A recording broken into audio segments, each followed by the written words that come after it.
Hey now, what's up, y'all? What's going on, man? So, back up in this bitch. Hope y'all had a very good Christmas stuff. Hope y'all had a very good Christmas and a lot to say tonight. A lot to talk about. Want to thank you all for being here, but as always, I got from Channel One T up in this bitch. What's up, man? Not too much. Just sitting here. Finally got over that damn flu I had for the last week or two. And power outage. My boy Scott is here again. What's up, Scott? Hey, what's going on? Man, Just sitting here and stuff. we have a lot to talk about tonight, guys. So Sorry, I still copy there, T. what I wanted to tell you guys first off is the whole thing with the whole Hubbard files and all that bullshit. He's suing me again. Blah blah blah. Made a video earlier. I ain't got no money for food, but I'm suing Hydro. He got 15 lawyers. Nobody cares. Anyway, we have. No, now it's he's suing your pants. Is what he said. He's suing your pants. What's that even mean, dude? I have no idea. Anyway, we have a hard drive here that is 150 gigs. Do you guys realize how big that is? We have a hard drive here of 150 gigs. 150 gigs of Hubbard bullshit that if you guys would like to purchase, you can. And I'm out of this. This is between you guys and T. So somebody get up in the comments and, if you're willing to buy it, talk to T because as of January 1st, as of last month, we were done with these retards, but T wants to get rid of it once and for all. So he has a hard drive of all this fucking bullshit that he wants to get rid of, and I'm like, dude, we ought to get that in, fucking bid it maybe, like get rid of it. The thing is, they can't get rid of me. That's the thing. And we might put it on eBay. We might do something. We don't know, but it's sad. It's sad as fuck. Jonathan, thank you, bro, for starting us off right. Thank you. Sup, guys, Thank you and very much. stuff. What we're saying is, man, Hubba files for sale. we've been trying, but the thing is, we've been over this for a while now, and they can't leave us the fuck alone. Like these guys are obsessed. Like when you got retards like Coat, retards like Shrek, they are just fucking obsessed. I don't know why y'all just don't become fans and be cool. Y'all want to be like, I'm going to expose you. I'm going to call your job. Do what you got to do. Nobody gives a fuck, man. Nobody cares anymore. Anyway, the Hubba files are for sale. And I'm thinking like they're worth at least a G note. At least a G note. T, Scott, I'm thinking they're worth a G note. Like, he has everything.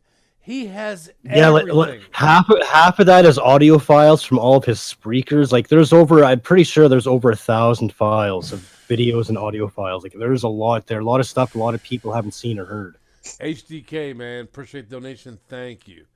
What Thank did he you. say? I missed it. All right, Nikki, what's up, girl? Love you, girl. I'm thinking of some like old classy 80s commercial Hubba files. They have all the unlisted Spreakers and Yeah, it's YouTube you cannot find anywhere there's but so here. many of them. There's so many of them. Like the thing is, like we've been trying to move on. Like not trying. We have moved on. We have moved on. Like we don't give a What's up, fuck no Nikki? more. But But they yeah, don't. when's the last time any of us three have made a video about them guys? Like it's been That's what months. I'm saying. Like, dude, we have moved on. We're doing our thing now. Conspiracy shit, alien shit. I lost viewers. I don't give a fuck. Everybody wants fucking drama. I'm not into that anymore. And like I told my co-host, if that's what you guys want, then see ya. They don't want that Yeah. no more. Like we're just done, man. We're fucking like done with that dumb fucking stupid shit. It's just old now, man. And I'd rather spend my time doing entertaining stuff. Forza, thank you, man. That's 3 donations now in 30 seconds. Thank you, Forza. But anyway, Yeah, where's my super chat money? What I wanted to get into tonight Oh was my god. Anthony. God Good to be damn. back. Jesus Christ, Holy Anthony. shit. Fuck my ass. Drama free is better. I know. That's what I'm saying, Anthony. And Anthony, I love you, man.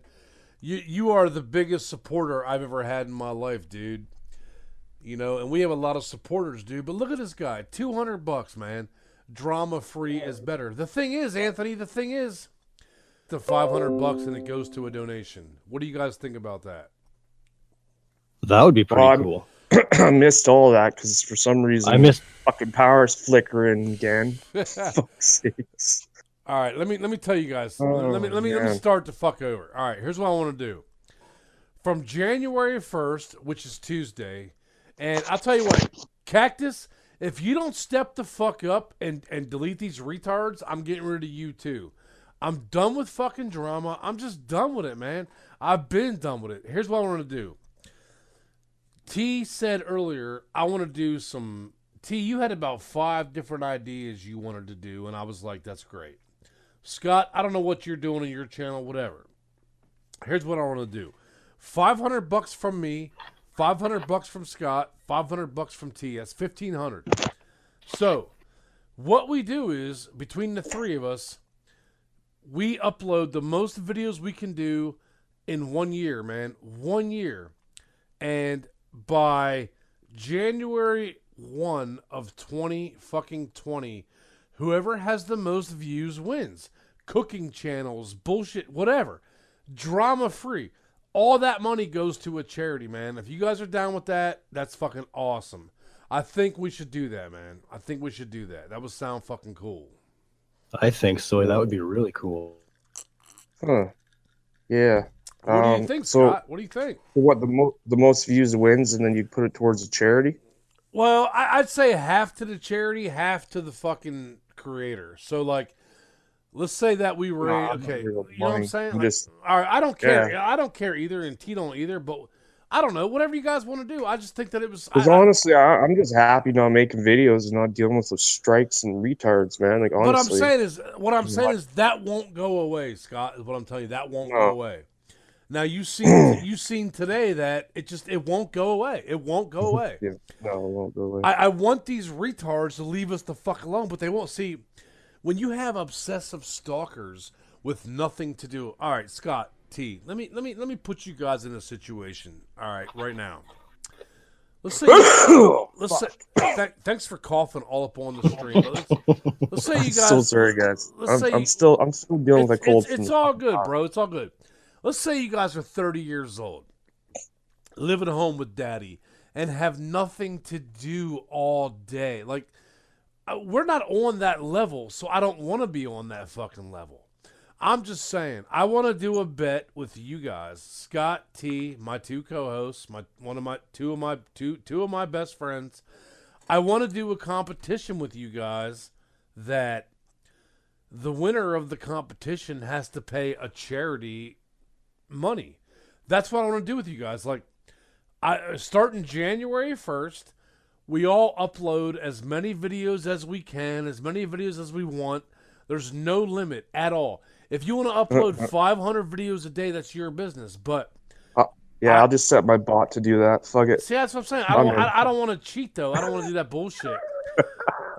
And I say in 12 months, whoever has the most views, wins, and then the loser has to pay a charity, whatever. I'm thinking like $1,500, $500 a piece. Is that cool? Let's sure. Yeah. I mean, if you guys are down with that, I mean, 500's a lot. Let's go with $100. Let's go with $100.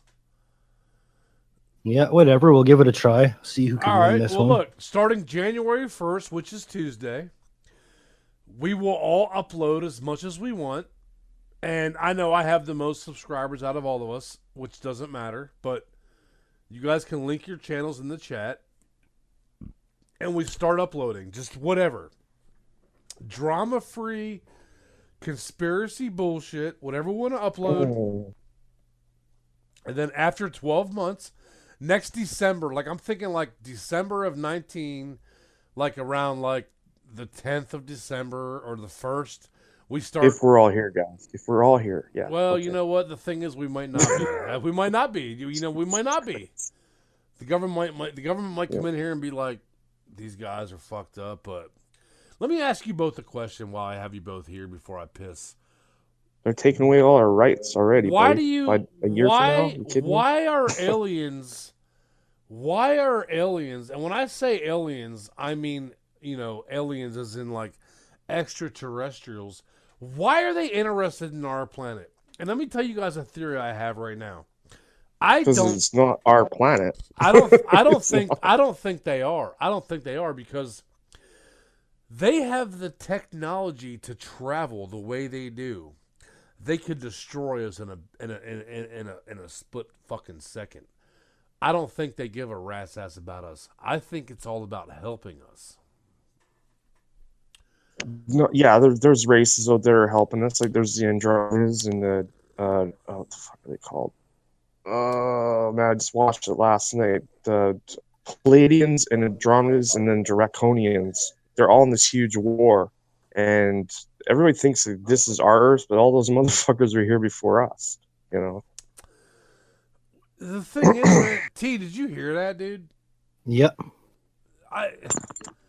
Oh my god! All right, I'm gonna play this interview. I'm gonna play this interview that I got permission to play about this guy that was abducted. There's a movie called Fire in the Sky, and we were allowed to play his interview if I can find it. Fuck. You guys keep talking while I found it, man. You guys keep talking. Let me find it real quick. You ship it. Yeah, that makes sense. So that the aliens were here first, because I mean, yeah, they were. Our history that we know of only goes as far back as what we've got written down in books. But if aliens got that kind of technology, there's a good chance they've been around a lot longer than we have. Like maybe we're aliens. Maybe some alien race put us on this planet. Like, who knows? Like, there's a lot of evidence to prove it goes all the way back to the Anunnaki who came here. They're mining for gold, and they're like, fuck that, I don't want to be mining for gold. So they created this worker race, and that's where we all came from. But you know, there's a lot of debate about that. That could be that. That would, you know, sense. That's why if you look at all the Egyptians and they have all these weird statues of you know, wolf heads and lion heads and shit like that because that was the Anunnaki. They were gods to these people. But all right, there's a lot of movies made about it. Let me play this interview with you guys and just see what you guys have to say about it. And here we go. And we're gonna pause it along the way and discuss it, but I just want to hear you guys' input on this. So here we go.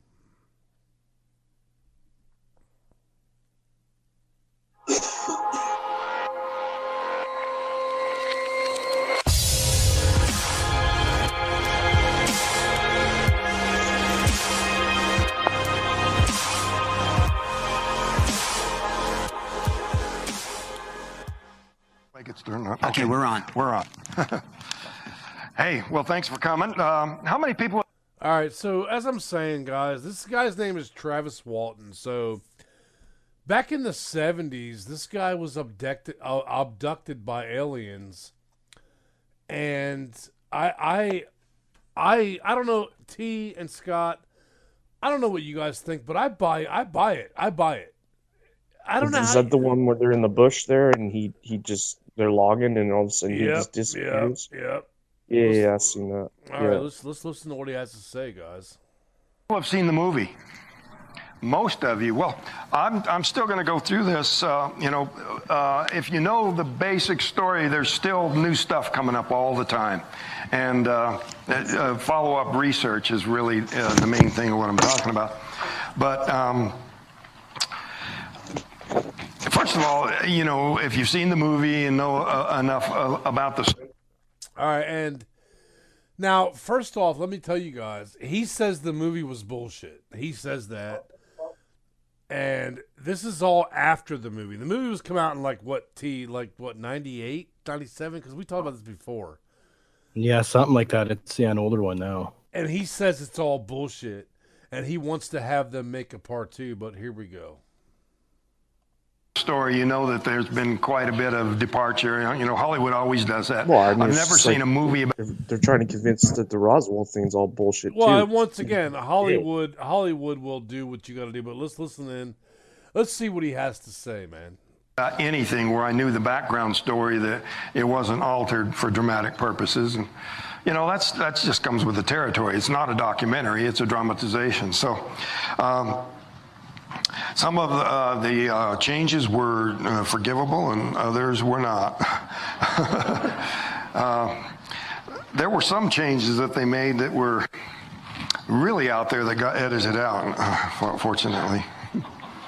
So there it was in the high country of Arizona, largest ponderosa pine forest in the world. And just about as high as you can get in that whole area. There were 7 of us. In the movie, it depicted 5. All right, and there you have it. Now, there were 7 of them, but in the movie, it depicted 5. So, anyway, we'll hear what he has to say. Whenever you guys want me to pause it and discuss it, let me know, and I'll stop it. T and Scott. Well, I mean, maybe they did 5 instead of 7 because it paid less people in the movie type thing, you know. Yeah, that's what I would guess. Yeah, just for budget reasons. All right. Well, whenever you guys want me to stop it, let me know and we'll stop it. But here we go. That's just to simplify the cast, you know, fewer characters for people to keep track of. And the thing is, we have to stop every once in a while and discuss it so we don't get a copyright. And I don't care about that. Like, if I get a fucking one of them strikes where, you know, the money goes to them, I don't give a fuck. But anyway, here we go. There were actually 7 of us. And, you know, I had 2 brothers that were rolled into one character named Dan. Don and Dwayne became Dan. And there were like 4 or 5 different lawmen and investigators that were rolled into James Garner's character.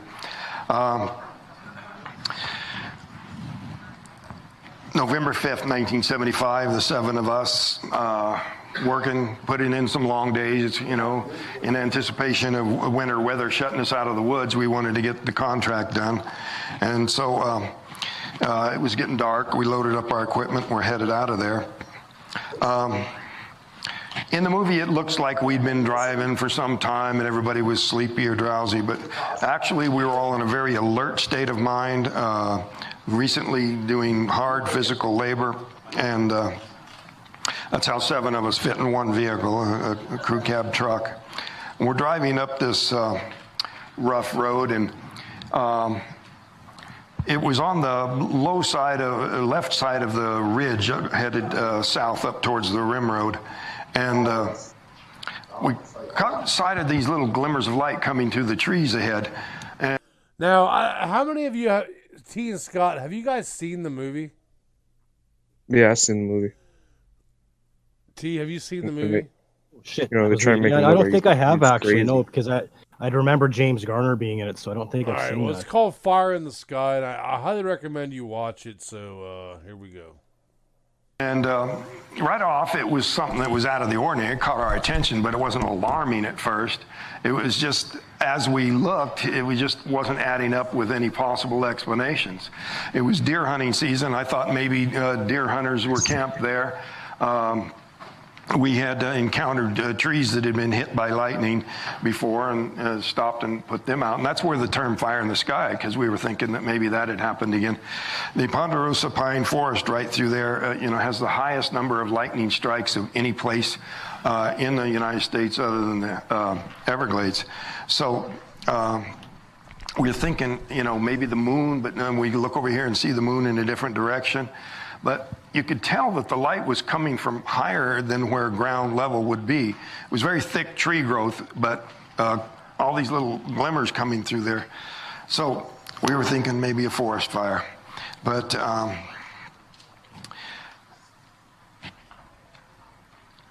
I could see that there was a break in the trees up ahead and where the light was coming across the road. And I said, Mike, hurry up, get up there where we can see where it is. And as soon as we got up there, boom, there it was. It was unmistakable. This craft was hovering, you know, less than between here and the outer door. I mean, it was. You guys hear how he said craft? Like, what does that mean? A craft. What do you guys get from that? A craft. A spaceship. I've heard them called spacecrafts before. I don't know where that term comes from, but yeah. But you gotta put yourself in that situation, T. Scott. You guys are driving on a back road. You know, maybe you're just going to the lake to drink some beers, or you're going to have a family time. And you see this fucking thing, dude. Like, what would you guys do, man? Like, for me, I'd be like, God damn. Let me break my fucking. Give me some pictures, guy. Like, I don't. Yeah, that's what I like to think, because I'd be pulling out my camera to try to record. Now you got to remember. Now this is 40 years ago. This is 1973. Yeah, in the 70s, it would be incredible to see for sure. They didn't have the technology that we have. So anyway, let's hear what he has to say. It was unmistakable. The skeptics said, well, they just saw the planet Jupiter, you know. This was not some hazy ball of light in the distance. I mean, it was just, you know, Mike and John, they said, you know, they were so impressed by the grandeur of this thing that they compared it to, they said it was terrifying and beautiful at the same time. And, but that was later. We weren't pausing to reflect. I mean, as soon as I saw it, I thought it would just take off and gone in a flash. So I said, Mike, stop the truck. And as soon as he hit the brake, I just threw open the door and jumped out and headed towards it, thinking I'd get a closer look as it. Now, he jumped out of the truck because he was in shock of what he saw, and he ran toward the light. And we'll hear what he has to say. And I contacted him personally, and he gave me permission to play these clips. So the guy. Where does all his buddies stand on this, though, that were in the truck? Or they all changed their stories? Oh, well, they're all in the truck, but well, let's see what he has to say, Scott. Let's see what he has to say. Zipped away, but as soon as we saw it, Alan Dallas yelled out, "It's a flying saucer!" And as I got out of the truck, I was already having misgivings about what I was doing. You know, this was a very risky thing, but you know, it was kind of. Another cool thing about this guy is when I asked him, you know, do you want any kind of compensation? He said, no, I just want my story out there. And I said, well, I'd like to play these interviews and get your story out there. And he said, well, every kind of exposure helps because there are aliens out there and I want to know why they are coming here to quote unquote fuck with us. And I said, well, you know, can I play your interview? And he's like, oh, yeah, absolutely. Go ahead. So that's what we're doing now. So anytime Scott or T, you guys want me to stop, let me know and I'll stop and we can discuss whatever he says. But here we go. The way I was at the time.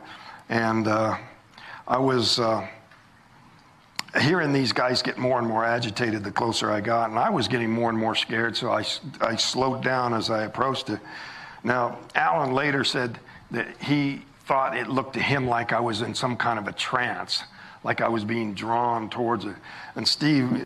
All right, he was in some kind of trance because they hit him with this light. They hit him with some kind of light. And I don't know if he was in the trance, but I think they immobilized him. T, Scott, what do you guys think about that? That's what as soon as he said that, how he went running towards it. Yeah, like it probably sent some sort of signal to his brain to attract him to the light, is what I'm thinking. And I would think the same thing. They hit you with something where it just completely makes you just still, like you can't remember shit, and you can't and fight you it's a signal to your brain, and it fucks you right up. Right. Just like what they do with all the electronics. Like they got technology that we just don't even understand. Well, and that's what I'm saying is they have technology that is a billion years ahead of us. That's what I'm getting at. If they wanted to destroy our planet and destroy us, they could do it without us even like But most of the aliens that are doing the abductions are all the Greys, and the Greys are the ones that are doing all the testing because Well, those are the bad ones. their Those are race the- is fucked. Like those are the they bad can't ones. reproduce anymore, so they're trying to create, their own hybrid race, which and that's why they keep kidnapping people and putting chips in them and shit. And then the good aliens are the ones that are trying to help us, like the Palladians. They're trying to help. Let's listen. They're trying to get rid of all the Draconians, which are like 16 feet tall. Fucking reptilian fuckers that can fly. They're trying to get rid of all those fuckers right now. Let's listen in. He thinks I was under their control and they were making me do it. And I didn't feel that way. I felt, like this was my own impulse, my own curiosity. And so, but they argue that, if they were in mind control, that they could make you think it was your own idea too. But, I remember the thought processes, about the danger and everything, and the sound it was making was really powerful. It was kind of an intimidating feeling. My heart was really pounding, and I got more and more scared the more agitated they were saying, get back in the truck, let's get out of here. But as now, you got to understand now, this guy is freaking out. You guys have to understand that. So you're on a trip with your buddies, and he says that, like, let's get the fuck out of here. Like, that's what I would say, but let's hear what he has to say. Can I just, one sec, just let me answer a question here in the chat here. So someone's asking about the Vril Society. Basically what the Vril are, they're just parasite. I don't know if you guys have ever seen Stargate, and they got like these sentient things that are in the middle of the stomach, look like fucking snakes. Well, they come in through your eyes, and they basically fucking connect to your brainstem and take control of you. They're like, you're a host to them. And there's a lot of proof that most of the high-powered people in the world are all under control by this little Vril fucking parasite. And yeah, they can actually like clone a body, and then they come into your dreams and they take you and they can kill you over and over, and you feel all the pain like you would feel if you were dying. But you wake up and you have this amnesia. And this is, anybody wants that? Look at that shit. Look why, up Marshall. This is why Donald Marshall. Sorry, look up Donald Marshall. This is why I brought Scott onto the program, and we'll get into that later. But let's listen to what Travis Walton has to say. Said that it seemed like something was about to happen. And I don't think that's just from the circumstances of me getting too close to this thing. I think part of that was that there was this sensation, sort of subconscious, that was making the hair stand up, that it was... Okay, and he goes into subconscious. Now, what I'm getting at with that is, like, he has no control over his body, Scott. You would agree on that? Correct. All right. Some kind of an electrical But that's the only way that they can up. make these people remember. It's because they can't get at their subconscious. They can put them under where your consciousness doesn't remember, but your subconscious, it brings things back. That's why, when people get hypnotized, they can, find out what happened so that they don't remember. Anthony wants to know, is that, Scott, would you call that like a sleep paralysis type thing? No, not sleep paralysis. Sleep paralysis is when your soul leaves your body and you wake up and you can't move, and all of a sudden you fucking just thump like you just fell right back in. Or also sleep paralysis could be a spirit on top of you he's sitting on top of you or putting his energy on top of you, and you just can't move. All right, well let's go. Let's see what he has to say. But when I got up closer, I was standing there looking up at it at an angle, and it was just, parts of it were glowing and parts of it were metallic, but it was like glass over the whole surface, real smooth. And even though it was giving off light, it was reflecting the trees and the surroundings.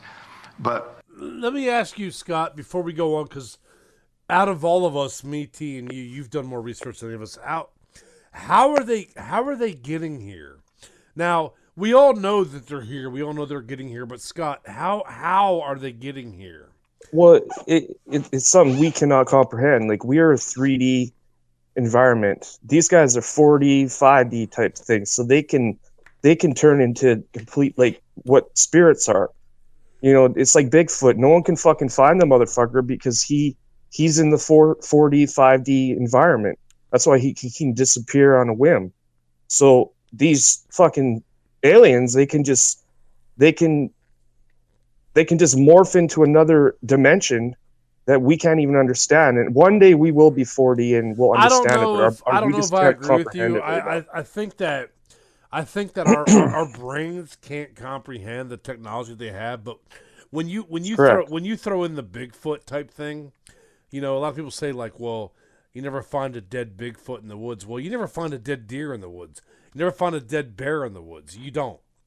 But when you go to this other dimensions, but that's cool. I got you. But we'll hear what he has to say. Let's go. Let's continue on. Well, I'm not just pulling it out of my ass. I've done research on all this. I know. But what I'm saying is, I'm a hunter. An opinion. And I've never. Yeah. No, it's not an opinion. It's factual shit. I've never found a dead deer in the woods. I've never done that.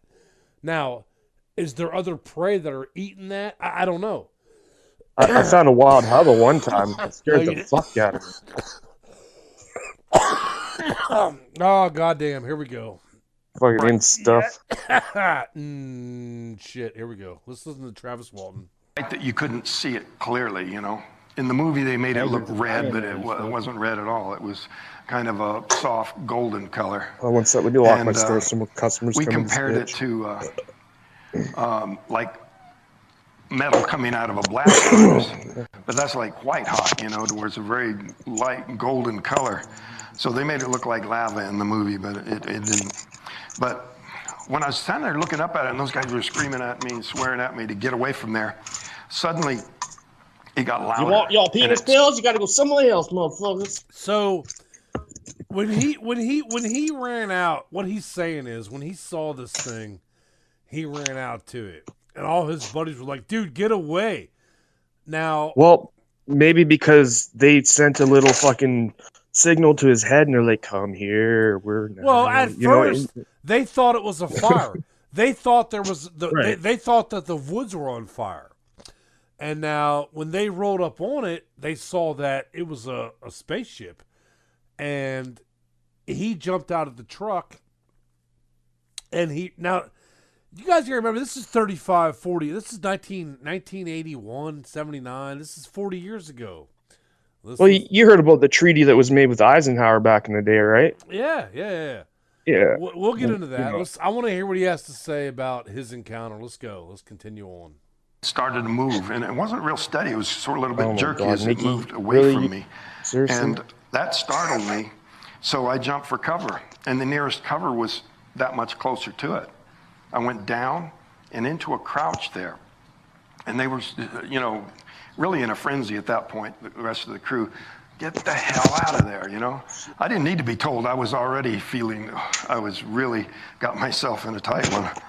So I decided to run back to the truck, and I jumped up to sprint back, and as soon as I straightened up, bam, that's when it hit me. This blast of energy come out.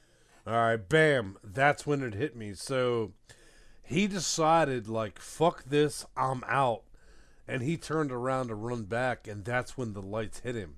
Now, what we're about to get into is his abduction, and this guy's cool. You guys can message him, and he will talk to you. And I messaged him, and I said, hey, can I play your interview on my show? And he was like, yeah, go ahead. So when he we need to get Nikki White on here because she completely thinks we're alone. Okay, and I don't really care. She can, damn girl. She can continue to talk about Isaac and all that bullshit that I don't give a fuck about. Like, I don't care about that right now. So, well, no, I just think it'd be a good debate to get somebody on here who actually thinks that because. All right, well, we'll get to that in a minute. But what I'm getting at is this guy decided, like, fuck this, I'm out, and he was going to run back to the car. And they were like, bam. So here we go. Out of the craft. And, you know, at the time, didn't they leave I his thought ass? that, you know, in the days afterwards, I thought that something had been fired. maybe I'd accidentally triggered some automatic defense or something of that nature, or that they actually thought I was some kind of a threat. You wouldn't think a man on foot on the ground would present any threat. But now I think that what happened was when I stood up, I closed the distance, and that there was a charge built up in this thing that jumped to ground through my body. And that is really, this is the key point to the whole episode, that, interpreting what happened and what their agenda is and why I was kept for 5 days all has to do with the power of this energy. In the movie, surprisingly, Hollywood played it down. It was depicted as much less violent than it actually was. They said it was like I'd stepped on a landmine, like a grenade throwing me through the air. Steve said it threw me 20 feet. Jon said my body hit the ground like a sack of meat, that it was no attempt to defend myself or protect my fall, that I just landed crumpled up, so limp that they immediately were screaming at each other, "It killed him, he's dead, he's dead." So to the people that criticize them and say that they were cowardly to take off at that point, I got to tell them that, my... That's the thing that he said right there. You guys hear what he said? What did he say? Hollywood. Of course, Hollywood is going to fuck this whole thing up, man. Is T awake? T, where you at? Yeah, I'm just having technical difficulties. I think I got it going. Hold on. But yeah, Hollywood's got to, because they got to make money, so they got to make things a little bit more exciting. They got to put the disinformation out there, though, man. Like Cactus is asking about Chupacabra. Same fucking thing as Bigfoot, bro. They can just morph into a different dimension. Anyways. All right, carry on. Mike's responsibility to the rest of the crew was to get them to safety, and there was no sense in them putting everyone's life at risk to save somebody they thought was already dead. Whatever the fuck. They were certain.